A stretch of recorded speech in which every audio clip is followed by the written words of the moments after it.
అందరికీ నమస్కారం. నమస్కారం మాస్టర్. విద్యార్థులలో అపశృతి.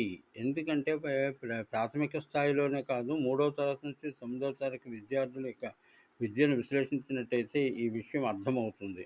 ఉన్నత విద్యార్థుల మందగతి అనేది ఎందుకు నెలకొంది?